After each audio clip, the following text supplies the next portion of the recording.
गुरुर्ब्रह्मा गुरुर्विष्णुः गुरुर्देवो महेश्वरः गुरुसाक्षात् परब्रह्म तस्मै श्री गुरवे नमः। अखण्डमण्डलाकारं व्याप्तं येन चराचरं यत्पदं दर्शितं येन तस्मै श्री गुरवे नमः। आयातु वरदा देवी अक्षरे ब्रह्मवादिनी गायत्रीं छन्दसा माता ब्रह्मयोनिर्नमोऽस्तुते।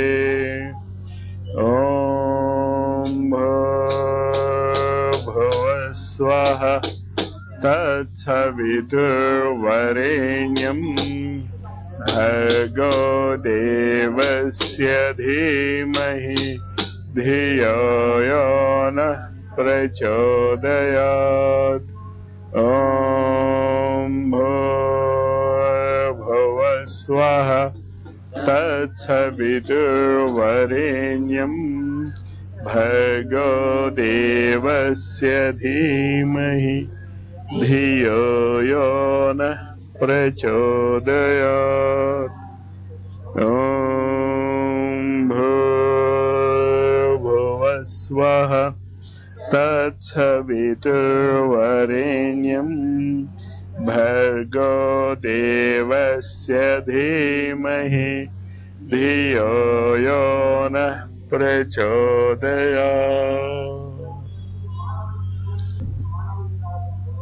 2000 సంవత్సరం నాటికి మానవ జాతి ఒక విశేషమైనటువంటి లక్ష్యాన్ని పొందవలసి ఉంది.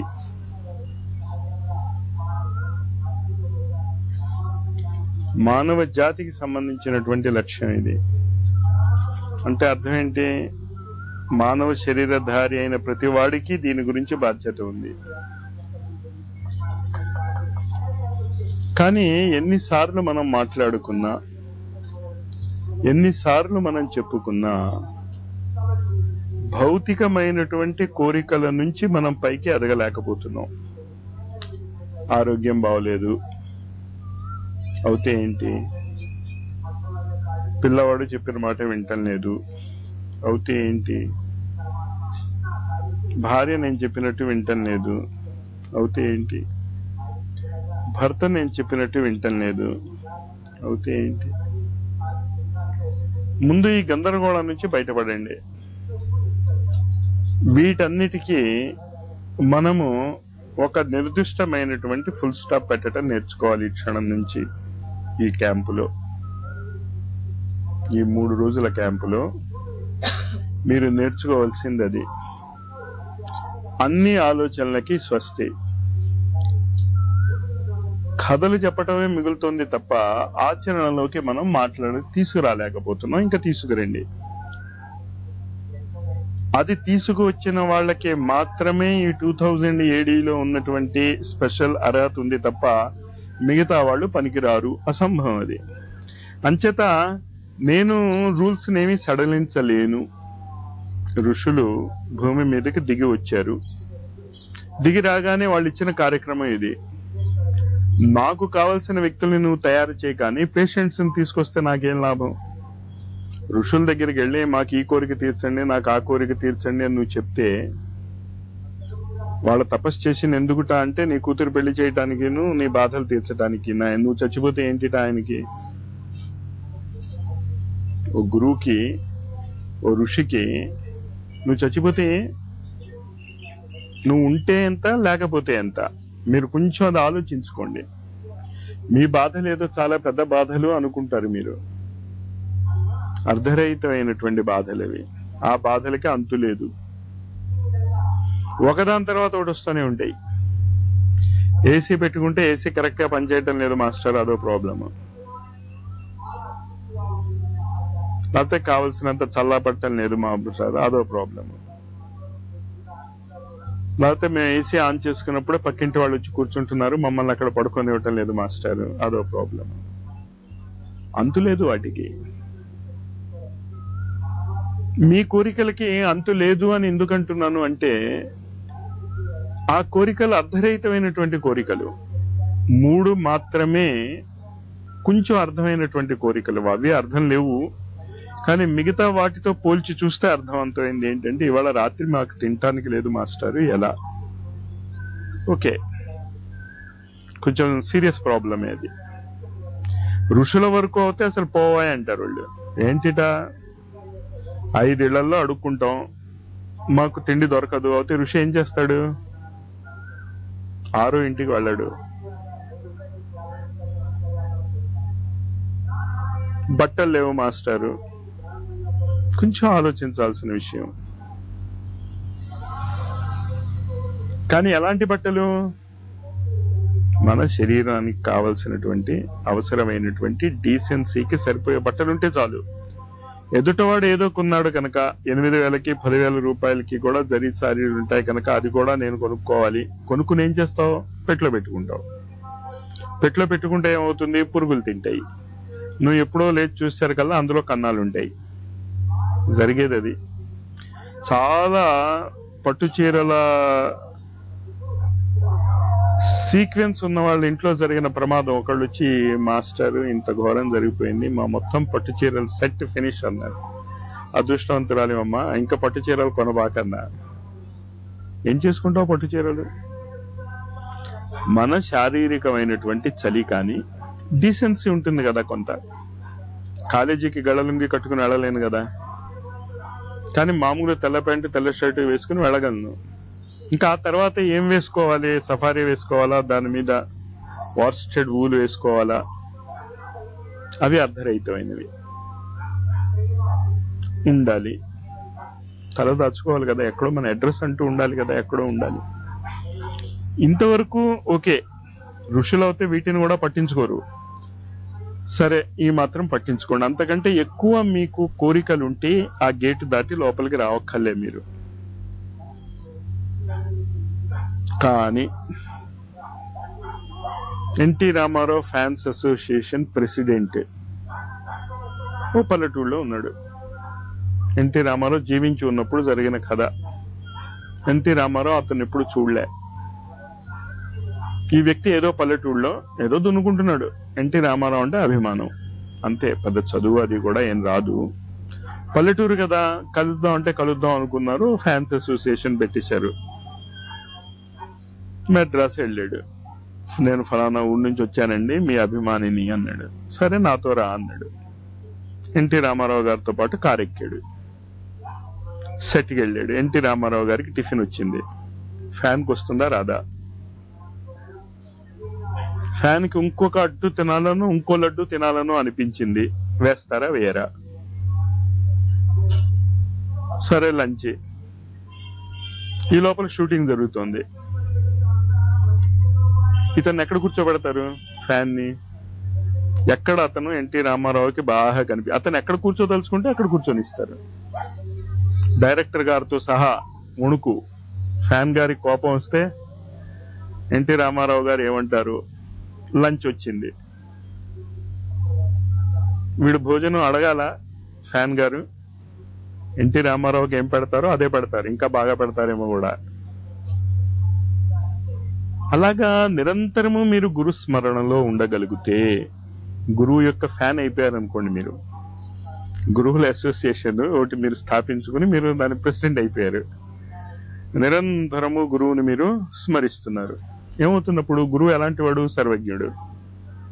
మరి ఆ సర్వజ్ఞత్వం మీకు వస్తుందా రాదా? ఫ్యాన్ అవుతే కండిషన్ అది.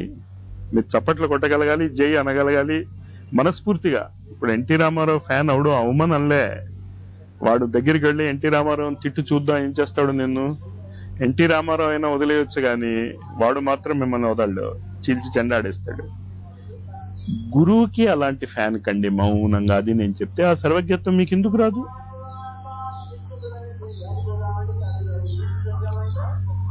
సర్వవ్యాపకత్వం ఎందుకు రాదు మీకు? సర్వసమర్థత ఎందుకు రాదు? అప్పుడు మీకు ఏం రోగాలు ఉంటాయి, ఏ బాధలు ఉంటాయి? ఎవరు మిమ్మల్ని ఏం చేయగలరు? ఎవరు ఏం చేయలేరు. కానీ మీరు గురువు దగ్గర ఉండటంలే. వీడు మళ్ళా పల్లెటూరు వచ్చేస్తే ఏమవుతుంది? అప్పుడు ఏసీ కార్లో తిరిగాను అని కథలు చెప్పుకోగలడు. కానీ వీడు మన మామూలే. నేను కోరుకునేది మిమ్మల్ని ఏంటంటే, అసలు గురువును వదిలిపెట్టకండి. మీరు ఏ పని చేస్తున్నా ఎందుకు వదిలిపెట్టక్కర్లే? మీరు గురువు సర్వవ్యాపి కనుక మీరు ఎక్కడుంటే ఆయన అక్కడ ఉన్నాడు. మీరు గుర్తించగలిగితే స్తంభంలో, ఇప్పుడు ఆయన చెప్తున్న కథ అదే, ప్రహ్లాద చరిత్ర చెప్తున్నాడు. ఎన్ని రకాల 5 ఏళ్ల బాలుని హింసించాలో అన్ని రకాలుగా హింసించాడు కదా. తండ్రి, నీ కొడుకుని, నేను ఒక్కగానొక్క కొడుకుని, నువ్వు నన్ను అలా హింసించటం భావ్యం కాదు అని అన్నాడా ఒక్కసారైనా? మొత్తం ప్రహ్లాద చరిత్ర తిరిగేయండి. మీకు కాస్త తలనొప్పి వస్తే జయ గురుదేవ్. నాకు పంటి నొప్పి వస్తుందా? నాకు కడుపు నొప్పి వస్తుందా?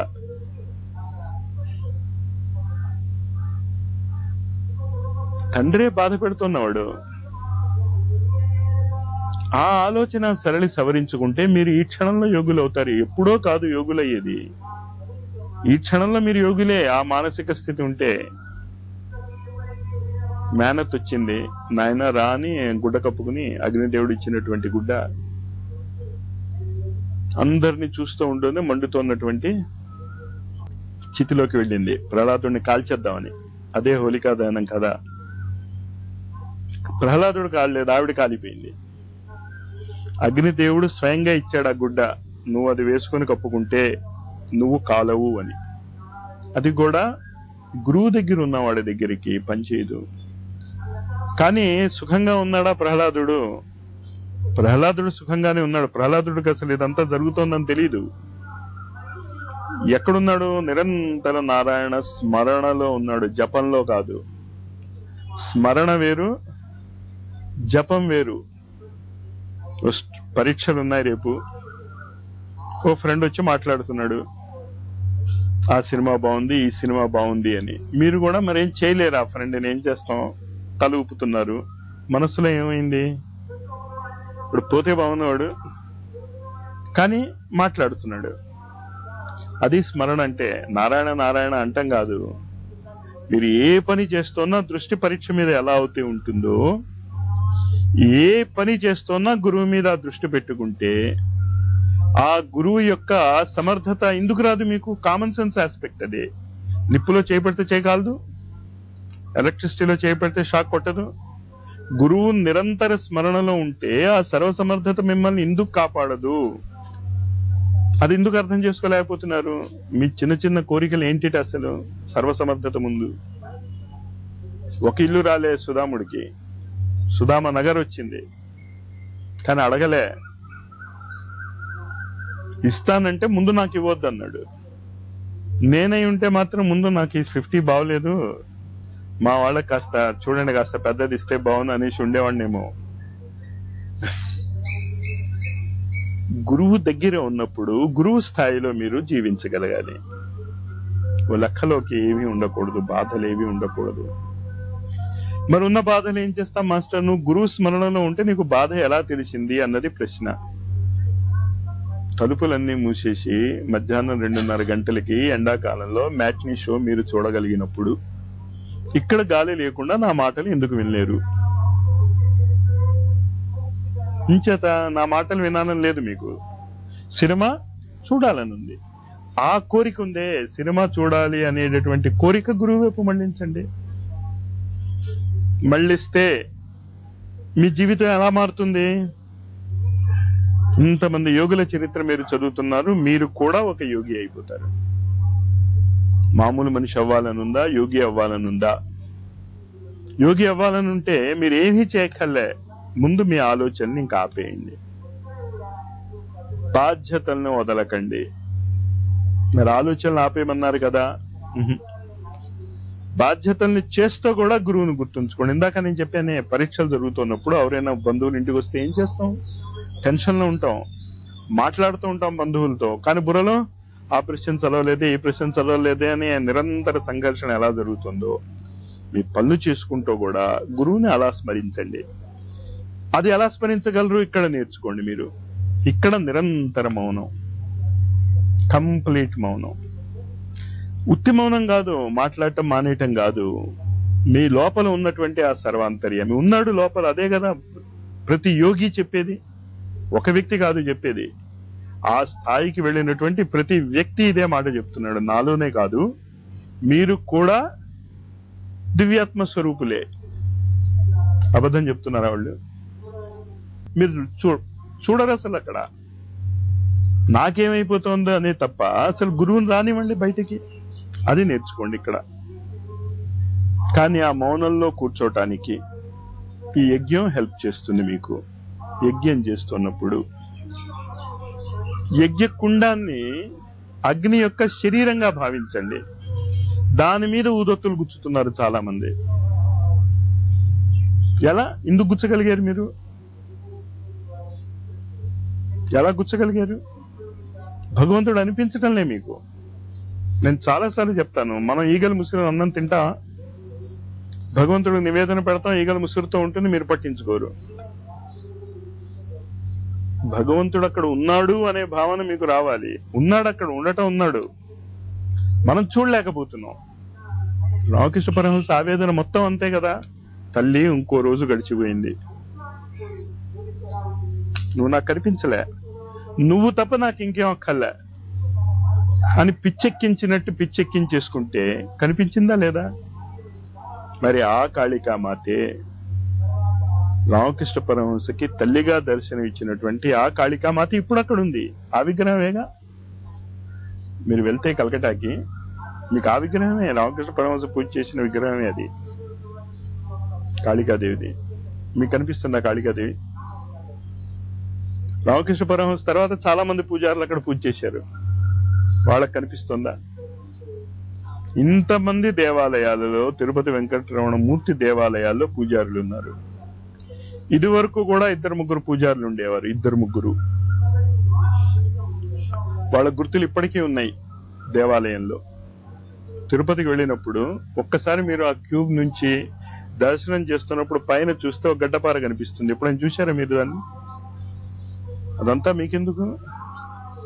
మొక్కుబడి తీర్చుకుంటే అయిపోయాయి. అసలు మనం ఎక్కడికి వెళ్తున్నాం, ఏం చేస్తున్నాం? ఆ గడ్డపారతో ఒక భక్తుడు వెంకటరమణ మూర్తిని కొట్టాడు, నెత్తురు కారింది ఆయనకి. నెత్తురు కారితే ఇక్కడ ఒక పచ్చబొట్టు ఉంటుంది వెంకటరమణ మూర్తికి, అదైనా అబ్జర్వ్ చేశారు ఎప్పుడైనా మీరు? ఆయన పరిగెట్టుకుంటూ వచ్చి ఆ పచ్చకర్పూరాన్ని అద్దుకున్నాడు వెంకటరమణ మూర్తి. నిజంగా జరిగిన సంఘటనలు ఇవంతా. ఈ కాలంలోనే, ఈ యుగంలోనే, కొన్ని వందల సంవత్సరాల కిందట మాత్రమే జరిగినవి ఇవంతా. మరి మనకేం కనిపిస్తుంది అక్కడ? ఎన్నాళ్ళని ఈ కోరికల వలయాల నుంచి బయటపడకుండా, యోగులం అవ్వకుండా ఎన్నాళ్ళని మానవ జన్మను దురుపయోగం చేసుకుంటారు మీరు? కానీ నేను ఒకటి మాత్రం ఖచ్చితంగా నిర్ణయించుకున్నాను, రోటీ కపడా మకాన్ ప్రాబ్లమ్స్ నా బాధ్యత. అది గ్యారెంటీ. మీకు తిండికి లోటు ఉండదు ఎక్కడున్నా. మీరు కావాలంటే టెస్ట్ చేసుకోండి, ఎవరెస్ట్ పర్వతం మీదకి ఎక్కి కూర్చోండి, మీకు ఆహారం లభించకపోతే నన్ను అడగండి. ఆహారం, ఏ ఆహారం అని అడగండి. గురువు గారు హిమాలయాలలో సంవత్సరం పాటు కొన్నాళ్ళు ఉన్నారు.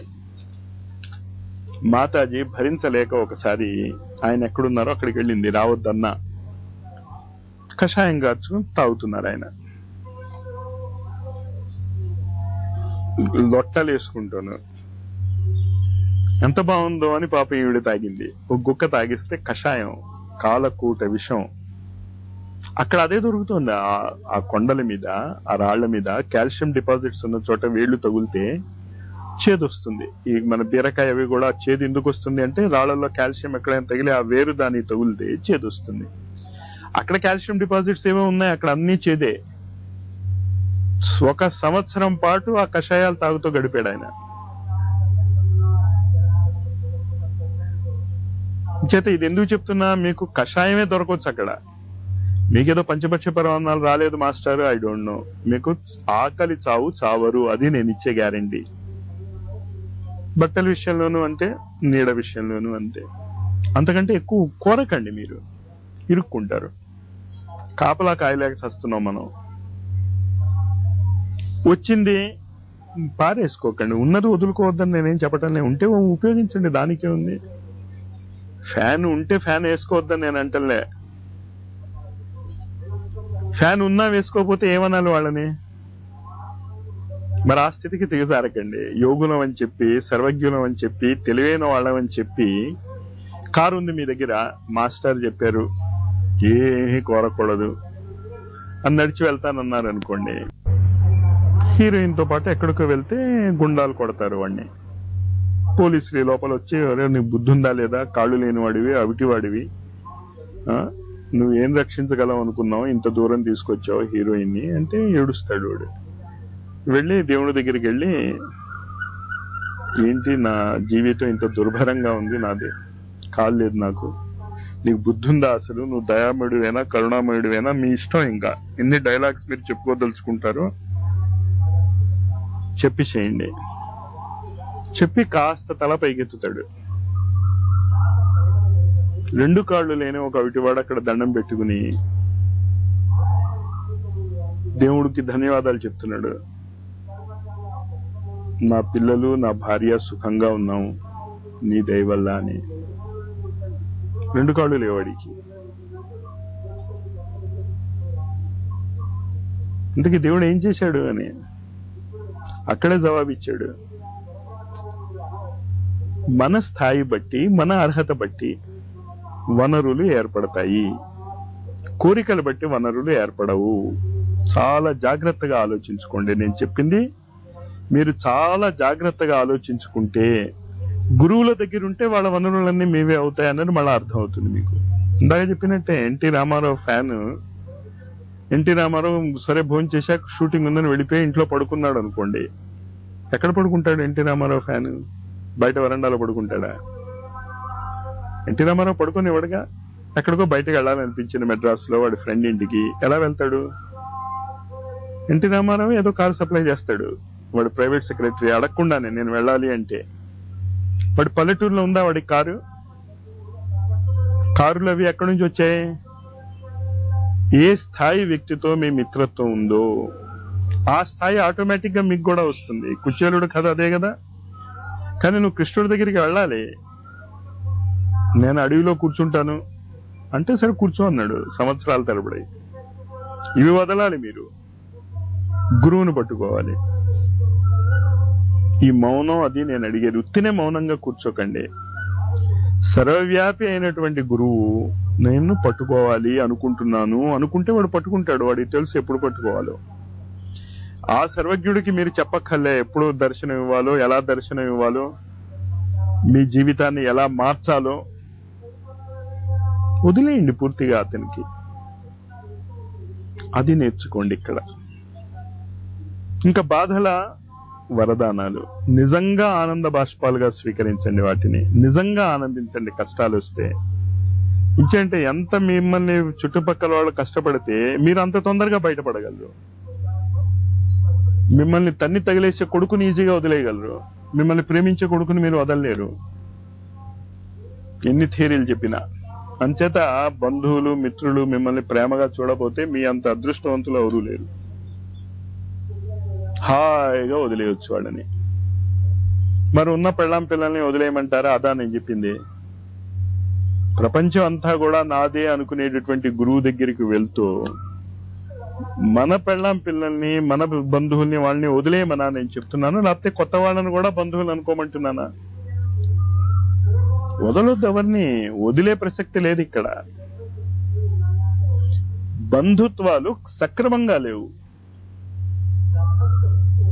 బంధుత్వాలు డబ్బుతో ముడిపడైపోయాయి, ప్రేమతో ముడిపడి లేవు ఇప్పుడు.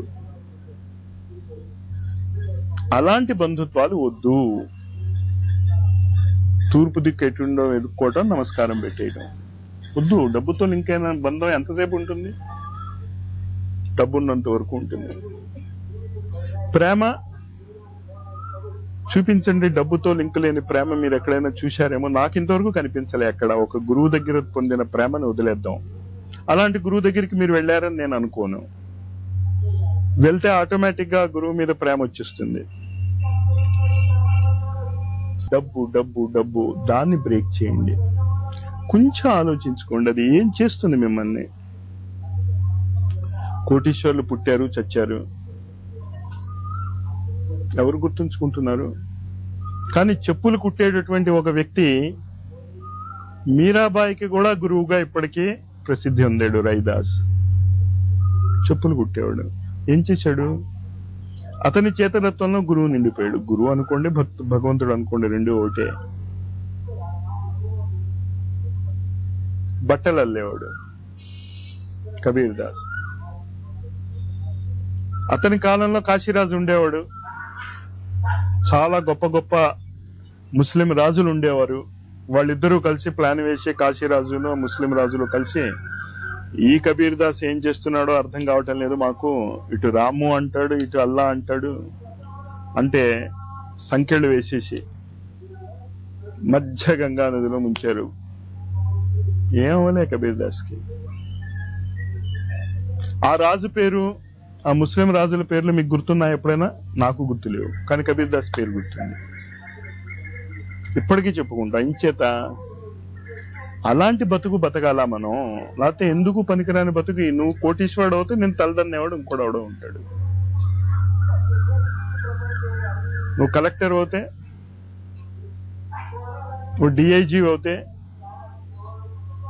ఇద్దరు ముగ్గురు డిఐజీలు కలెక్టర్లు కి తెలుసున్న వాళ్ళు నాకు తెలుసు.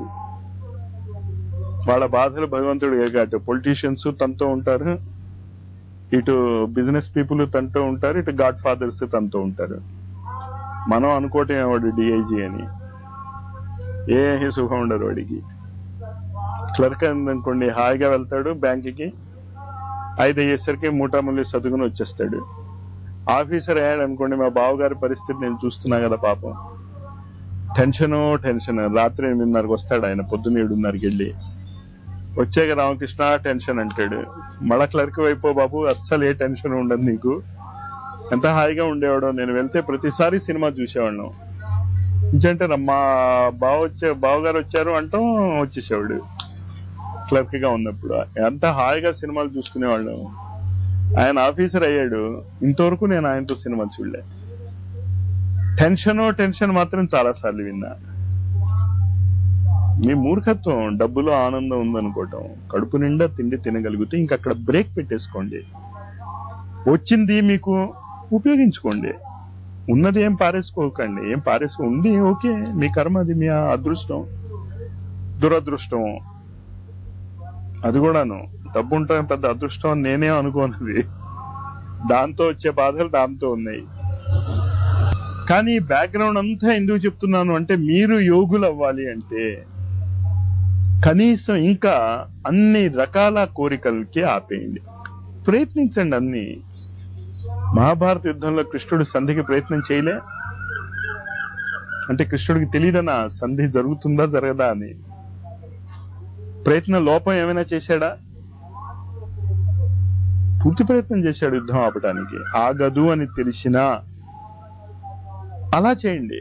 మీ ఉద్యోగాలు ఉన్నాయి, ప్రమోషన్స్ ఉన్నాయి, బిజినెస్లు ఉన్నాయి, చేసుకోండి, ఆలోచించండి, దానికి కావాల్సినవి చేయండి, దానికి లొంగిపోకండి. ప్రమోషన్ రాలేదు ఇంకా ఫినిష్, ఇంకంతే, ఇంకా వీడి జీవితం అయిపోయినట్టే. ఇంకా అదొద్దు. అర్థమైందా ఏం చెప్తున్నాను? మీ మౌనంలో ఎలా ఉండాలని నేను కోరుకుంటున్నాను మిమ్మల్ని.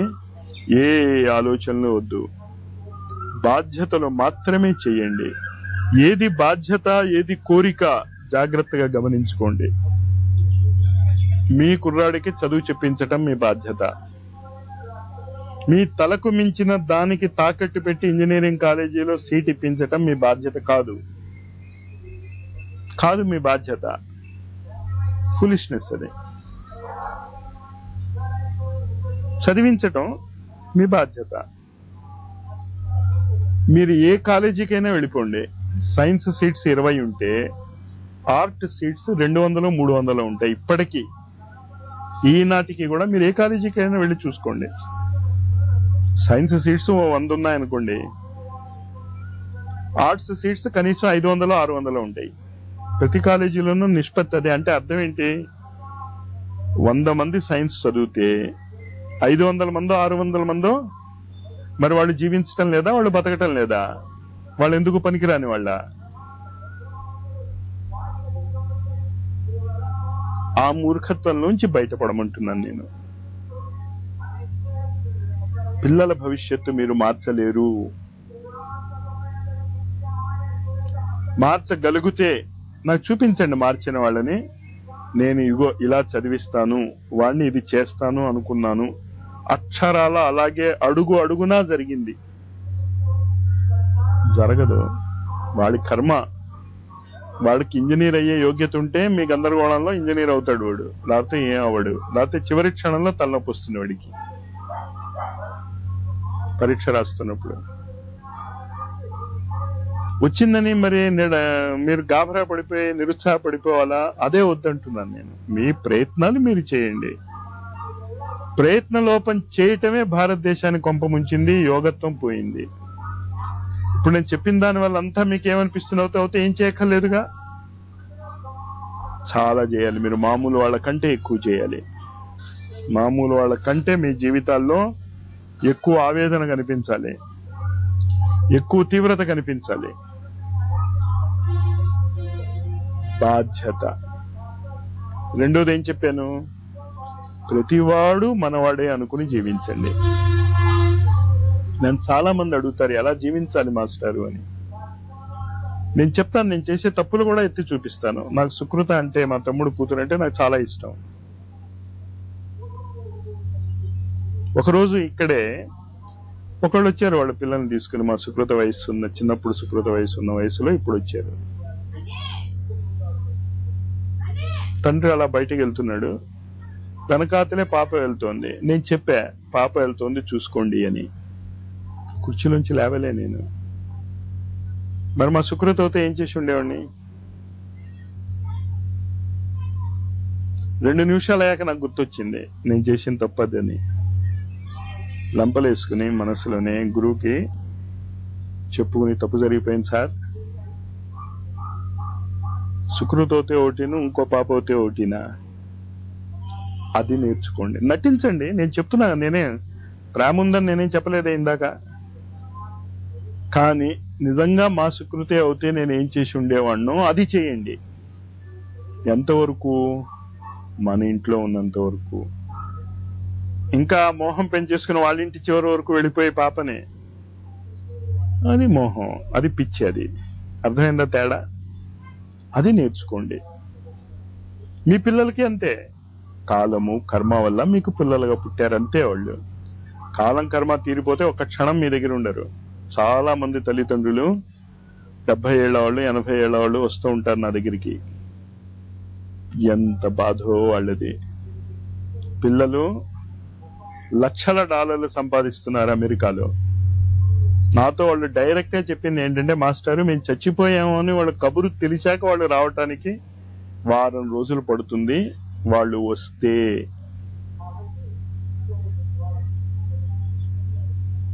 భలేగా ఉంది తల్లిదండ్రులు పిల్లలు. ఏంటి ఏం చేయగలం? వాళ్ళు అక్కడ ఉన్నారు, నువ్వు ఇక్కడ ఉన్నావు. అర్థమైందా? దేనికి ఉదాహరణ ఇచ్చాను? వాళ్ళని అమెరికా పంపించొద్దంటలే, లక్షల డాలర్లు సంపాదించొద్దంటలే, బంజారా హిల్స్ లో పాలరాతితో ఇల్లు కట్టుకోవద్దంటలే. కట్టుకున్నాక ఈ ఏడుపు ఏడవకండి. పాలరాతి భవనాలు బంజారా హిల్స్ లో కట్టుకుని చాలా మంది నాకు తెలుసున్న వాళ్ళు ఉత్తరాలు రాస్తూ ఉంటారు. ఫోన్ నెంబర్ అందుకే ఇవ్వటం మానేశాను నేను, ఆ ఫోన్లు భరించలేక. ఆ ఫోన్ ఏదో అమెరికాకి చేసుకోవయ్యా, నాకెందుకు? కోపంతో అంటానులే నేను. అది ఎందుకు చెప్తున్నాను అర్థం చేసుకోండి. ఏం సుఖపడ్డారు వాళ్ళు? పిల్లలు అమెరికాలో సెటిల్ అయ్యి పిల్లలు ఏం సుఖపడ్డారు? నాకు ఫోన్ చేస్తూ ఉంటారు వాళ్ళు చాలా మంది వాళ్ళ తల్లిదండ్రుల గురించి. మాస్టారు మా నాన్నగారు బాగున్నారా?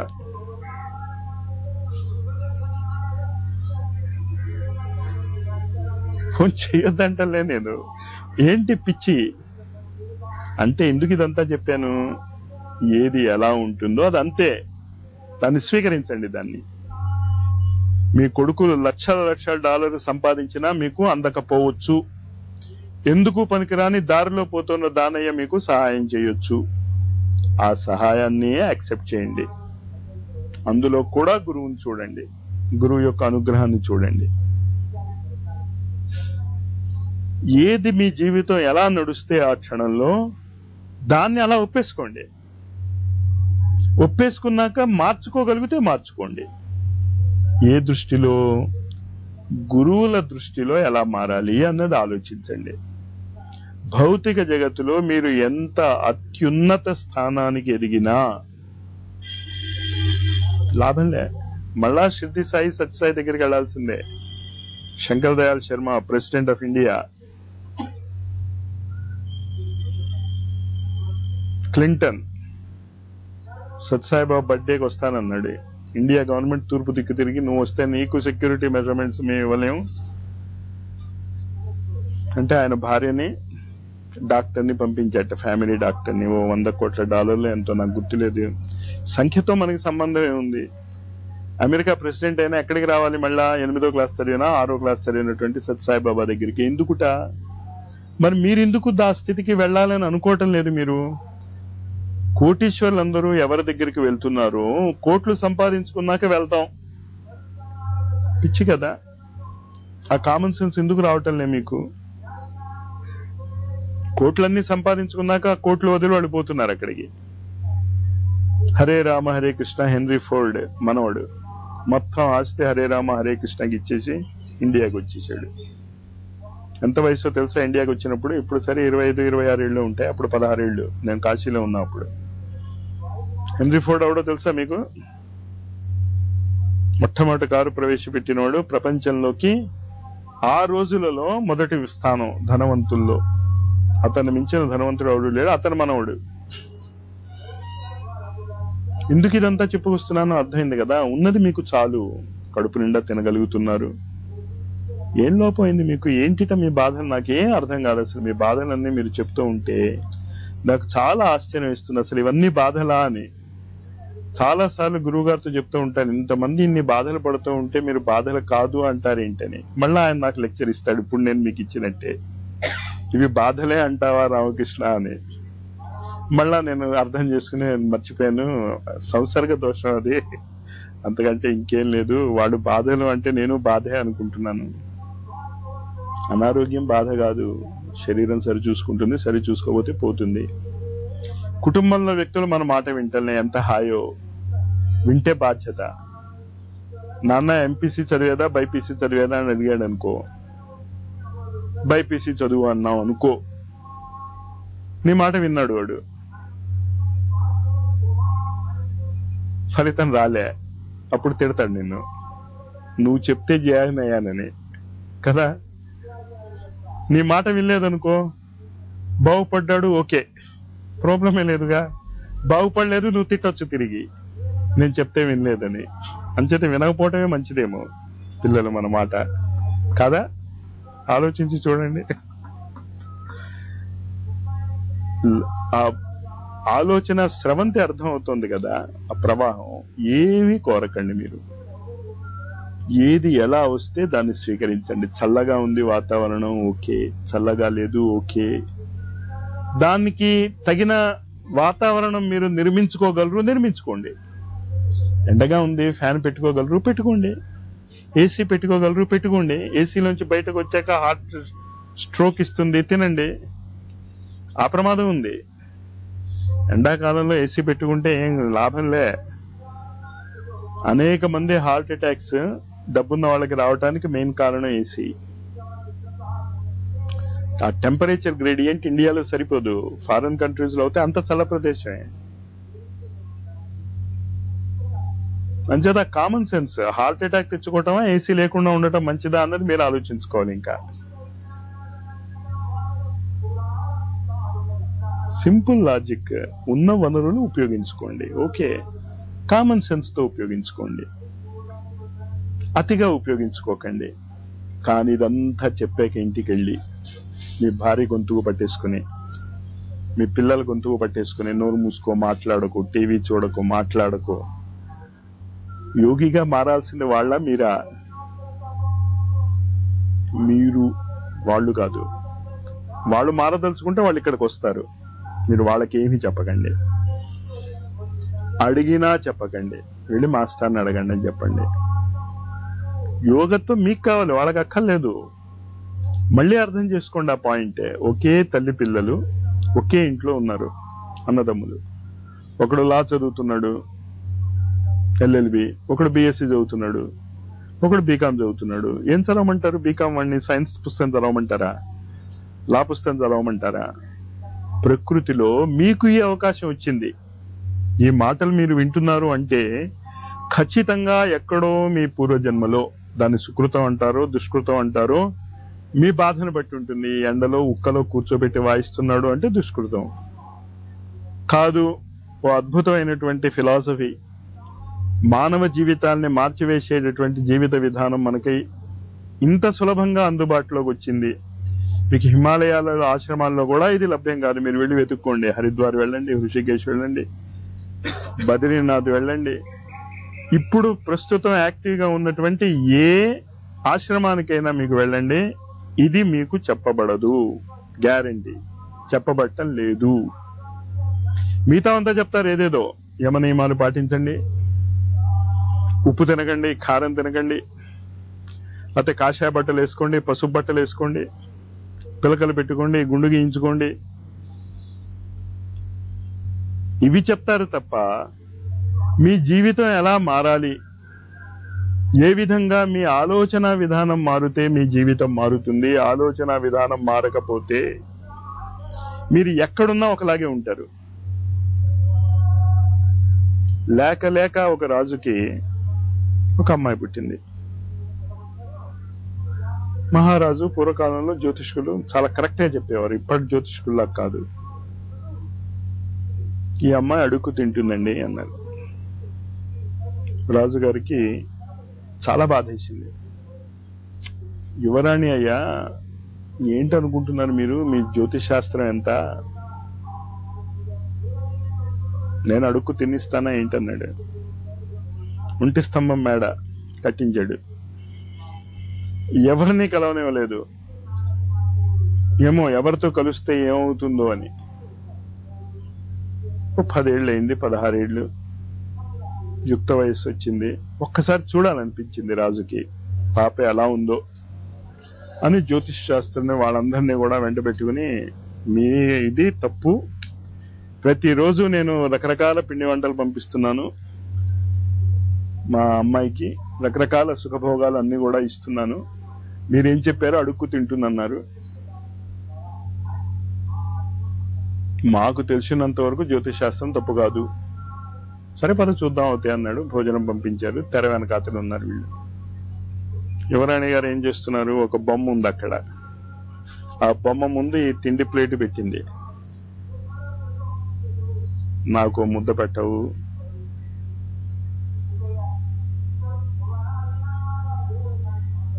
మీ ఆలోచన సరళి అది మారుస్తుంది మీ జీవితాన్ని. మీరు యువరాణియా యువరాజా అది ఇంపార్టెంట్ కాదు. ఇతరులకి పెట్టాలి అనేటటువంటి భావన ఎవడికున్నా వాడు గొప్పవాడే.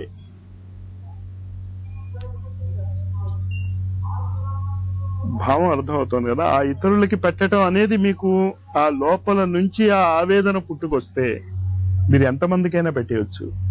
మీరు కావాలంటే చేసి చూసుకోండి. అక్షయ పాత్ర ద్రౌపది దగ్గర ఉన్నది అంతే. 10 మంది వచ్చినా, లక్షల మంది వచ్చినా, ఎంతమంది వచ్చినా నేను పెడతాను. ఆ సర్వజ్ఞుడు ఇవ్వగలడు, ఆ సర్వసమర్థుడు ఇవ్వగలడు. ఎన్ని లక్షల మందికి ఏంటి? ప్రపంచం అంతటికి ప్రతిరోజు ఆవుడు తిండి పెడుతున్నాడు. మీరు నేను పెడుతున్నావా? ఇన్ని లక్షల మంది జీవరాశులు భోజనం చేయటంలే. వీటన్నిటికీ ఆహారం కల్పిస్తున్నదెవరు, పెడుతున్నదెవరు? ఈ సమర్పణ.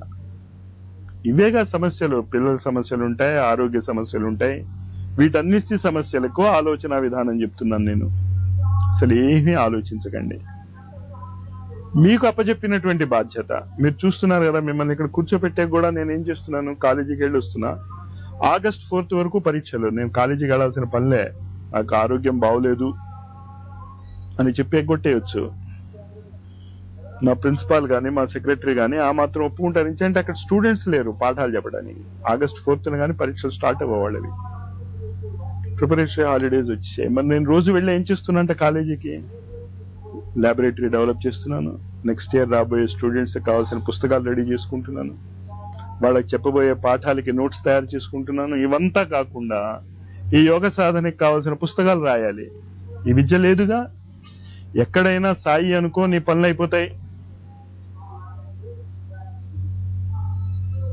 సాయి అనుకుంటే పనులు అయిపోతాయి అనుకుంటే పుట్టపర్తిలో సూపర్ స్పెషాలిటీ హాస్పిటల్స్ ఎందుకు కట్టిస్తున్నాడా లేదా సత్సాయి? మరి ఆయన క్యూర్ చేయలేడా రోగాలు? చాలా మందిని క్యూర్ చేశాడు ఆయన. కానీ అందరివి క్యూర్ కావు. సమర్పణ ఉన్న వాళ్ళవి క్యూర్ అవుతాయి. సమర్పణ లేని వాళ్ళు మళ్ళా హాస్పిటల్స్కి వెళ్లాల్సిందే. సత్సాయి బాబా దగ్గర ఉన్నా షిర్డీ సాయి చాలాసార్లు చెప్తాడు కదా, ఆయనతో పాటే ఒకే గురువు దగ్గర ఉన్నటువంటి వాళ్ళు ఈ జన్మలో మేకలుగా పుట్టారు, కప్పలుగా పుట్టారు, పాములుగా పుట్టారు. షిర్డీ సాయి చరిత్రలో చదవలేదా ఇదంతా? మరి మీరు ఎలా పుట్టదలుచుకున్నారని మళ్ళా మీ జీవితాలు మీరు కాస్త వెనక్కి తిరిగి చూసుకోండి. ఇది నేను సాధించాను, ఒక మహావ్యక్తి చేయవలసినటువంటి ఈ పని చేశాను నేను. మహావ్యక్తి వరకు ఎందుకు ఒక మానవుడుగా ఇది నేను చేశాను అని చెప్పగలరా మీరు? మరి నెక్స్ట్ బర్త్ లో మీరు ఏమవుతారని కంగారొద్దు, భయపడకండి. కాపరా పెట్టడానికి నేను చెప్పటంలే, వేస్ట్ చేసుకున్నారు అని చెప్తున్నాను నేను. మానవ జీవితాన్ని మీరు నాశనం చేసుకున్నారు. మీరు ఏ పని చేస్తున్నా కూడా నిరంతర స్మరణ చేసుకోవచ్చు. మీరు హిమాలయాలకు వెళ్ళిపోక్కర్లేదు, పెళ్ళాం పిల్లల్ని వదిలేయక్కర్లేదు. ఎక్కడ మీరు ఉన్నారో అక్కడ ఆలోచనారహిత స్థితిలో, కోరికలు లేనటువంటి స్థితిలో బాధ్యతలను నిర్వర్తిస్తూ నిరంతరము మౌనంగా ఉండగలగటం మొదటి మెట్టుగా నేర్చుకోగలిగితే ఆ తర్వాత మెట్లు వాటంతట అవే వస్తాయి. ఫస్ట్ స్టెప్ ఎప్పుడైనా కష్టం. బిజినెస్ పీపుల్ వరల్డ్ లో ఫోర్డ్ అంటూ ఉండేవట, ఎంత కరెక్టో నాకు తెలియదు, కానీ మొదటి లక్ష్యం మాత్రమే మీరు ఆర్జించాలి, తర్వాత లక్ష్యాలన్నీ ఆ లక్ష్యం ఆర్జిస్తుందనేవాడు. అంచేత ఈ మొదటి మెట్టు మాత్రమే మీరు ఆర్జించుకోవాలి. కష్టపడండి కాస్త. దానికోసం ఇక్కడ నేను నిరంతరం రమ్మనేది 3 రోజుల తర్వాత వెళ్ళిపోండి, మళ్ళా రండి. ఇవంతా అరేంజ్మెంట్స్ చేసేది అందుకే. కూర్చుండిపోండి ఇక్కడ నిశ్చలంగా ఆ గురువుకి సమర్పణ చేసి. కానీ బాధ్యతలు వదిలేసి ఇక్కడ వచ్చి కూర్చుంటే మాత్రం మీకు ఏ ఫలితాలు రావు. జాగ్రత్త. బాధ్యతలు నిర్వర్తించుకుంటావు. బాధ్యతలు అంటే వాళ్ళు చెప్పింది చేయటం కాదు, నువ్వు చేయగలిగింది చేసి ఊరుకోవటం. లేకపోతే ఇంట్లో వాళ్ళు మిమ్మల్ని ఎప్పటికీ వదలరు, ప్రశ్నే లేదు. వాళ్ళకి ఇవ్వవలసింది ఇచ్చేయండి, చేయగలిగినంత చేయండి. ఆ తర్వాత మీ నుంచి ఏదైనా ఆశిస్తే ఒప్పుకోకండి. పాయింట్ అర్థం చేసుకోండి. ఇది చాలా ఇంపార్టెంట్ కర్మ సిద్ధాంతం ప్రకారం. ఇదే అర్థం చేసుకోండి. వాళ్ళ చెప్పింది నేను. మౌనంగా ఉండండి ఇక్కడ ఉన్నప్పుడు. సమగ్ర సమర్పణ ఇక్కడ ఉన్నప్పుడు. రోడ్డు మీదకి వెళ్తారు, హాయిగా మాట్లాడుకోండి, జోక్స్ వేసుకోండి. అక్కడ సీరియస్ అయిపోకలే. మీరు ఆఫీస్కి వెళ్తారు, సీరియస్ అయిపోకలే. ఇక్కడ మౌనంగా ఉండండి. లోపల ఉన్న వాళ్ళతో కూడా నేను గుర్తు చేస్తూ ఉంటాను, మౌనంగా ఉండండి అని. కానీ మాట్లాడకుండా పనులు ఎట్లా జరుగుతాయి? 2 3 మాటలు మాట్లాడాలి కదా. అప్పుడు మౌనంలో చెప్పాలి అనుకుంటే ఒక మాటతో చెప్పదలసిన దానికి మీరు 1 గంట సేపు చేతులు కాళ్ళు తిప్పి డాన్స్ చేయాలి. ఒక మాటతో అయిపోతుంది కదా. కామన్ సెన్స్ ఉపయోగించండి.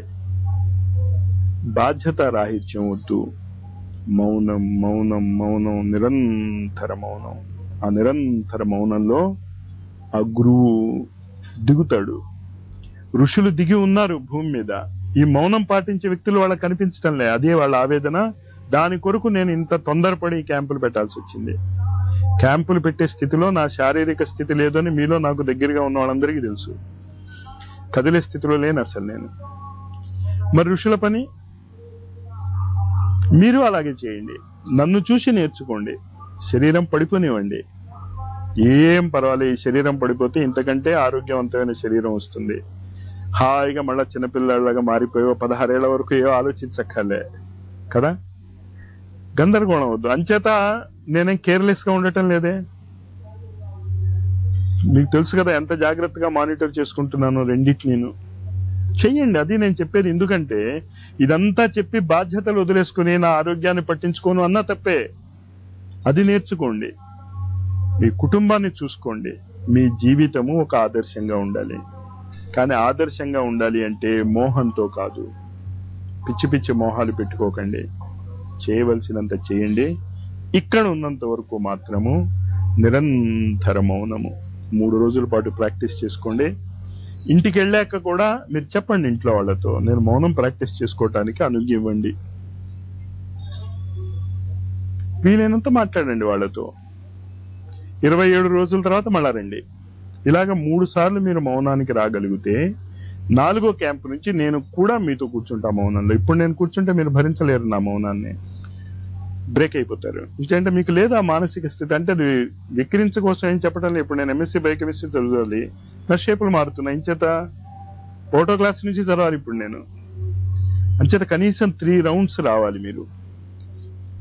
వయస్సుతో సంబంధం లేదు, మీ కుటుంబ బాధ్యతలతో సంబంధం లేదు, మీరెవరో సంబంధం లేదు, మీరు ఎలాంటి శారీరక స్థితిలో ఉన్నారో సంబంధం లేదు. గాబరా పడకుండా నిరంతరం మౌనంగా ఉంటూ ప్రయత్నం చేయండి. 3rd రౌండ్ అయిపోతే ఈ ఋషుల కార్యక్రమాలు ఎలా చేయాలో అన్న దానికి ప్రణాళికలు వేస్తున్నాను. మొదలెట్టాలి కదా తర్వాత క్లాసులకి. ఎలా జరుగుతుందో చూద్దాం. ఆ గురువుల్ని కళ్ళు మూసుకుని మౌనంలోకి వెళ్ళిపోండి. కళ్ళు మూసుకోండి, మౌనంలోకి వెళ్ళిపోండి. ఏమీ ఆలోచించకండి, ఎవ్వరూ మాట్లాడకండి. టైం ప్రకారం కార్యక్రమాలు చేసుకోండి. స్వస్తి.